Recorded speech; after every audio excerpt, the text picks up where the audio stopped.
Hello, I'm Aubrey Shepherd. I'll say it one more time for those who didn't watch it live and see the first two attempts. Got a little Band-Aid on my nose because the doctor had to remove something there and check it out. Spent too much time in the sun all my life, and particularly this past summer, I was out there taking so many pictures, mostly on Pinnacle Wet Prairie, but many on World Peace Wet Prairie and other places. So let's see what pictures we have. These are some of my favorites from the this is September 17th. See the grasshopper? He's on a swamp milkweed plant. And there's some swamp verbena or vervain, swamp vervain they call it. Anyway, there's a close-up of those tiny verbena flowers. And that's one of the species that loves to be in the wetland.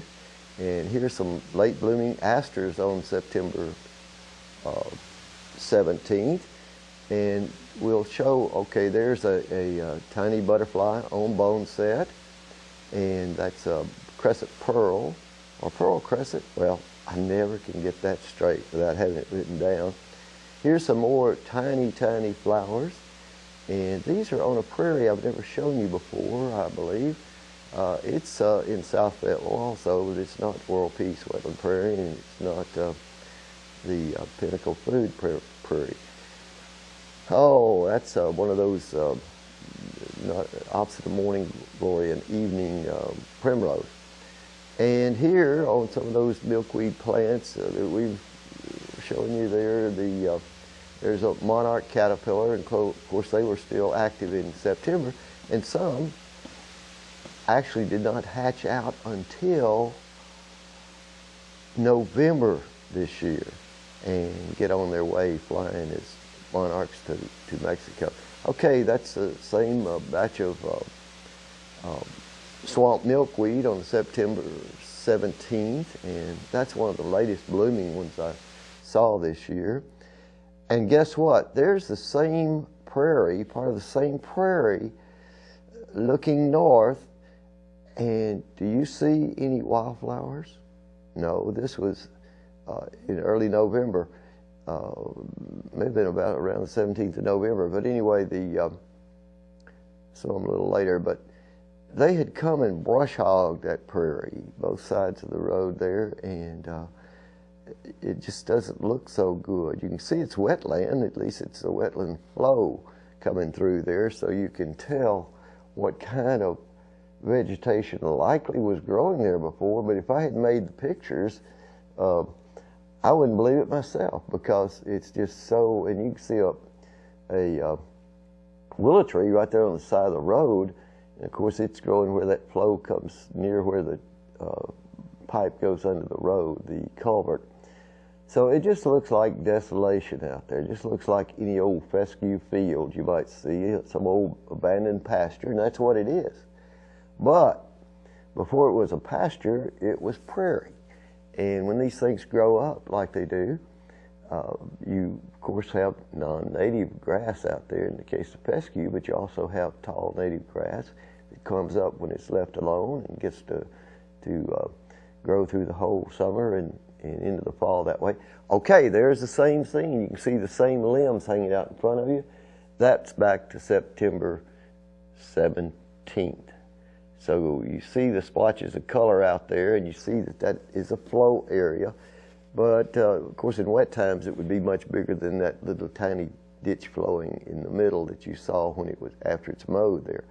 So it took you back to time there, and it's precious wetland with wonderful vegetation. Okay, buy a migratory bird stamp if you want to help save wetland all over the U.S. and Canada, and even a little bit in Mexico, where these migrating birds, particularly ducks, go. So I'm showing you some slightly revised versions of some of those photos there, but that's the vervain or verbena swamp version. And that's a scene that is also one of those mowed scenes, but you look through behind those willow trees, and there you had beautiful wildflowers in front and behind and so forth. Till next time, this is Aubrey Shepherd asking you to do your part to help keep the water clean, the air pure, and the woods green. And don't mow your prairie till wintertime if you just got to mow it, and get to see the wildflowers. Until you decide to actually do something else on that land, spend your time looking at what grows there and what should be protected when it's developed. Thank you. Hello, it's Aubrey Shepherd. Well, let's view some pictures right off, and I'll try not to talk so long this time. It's December 6, 2010. Ward 4 meeting, the last Monday of November 2010. Sarah Lewis at left and Shirley Lucas was at right. There she is at left in this photograph. You can see some of the people, some of the old regulars that come to Ward 4 meetings, and they have had those meetings for about 10 years now. And Lionel Jordan used to be an alderman for Ward 4 for 8 years before he became mayor in 2008-9.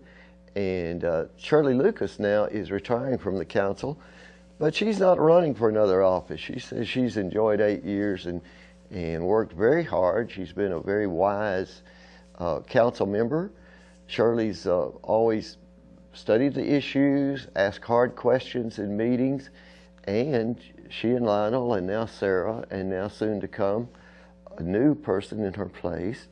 The tradition in Ward 4 is to have those meetings, bring your constituents together with the people who are coming up with projects and with city officials who are talking about plans for the future and studying the budget.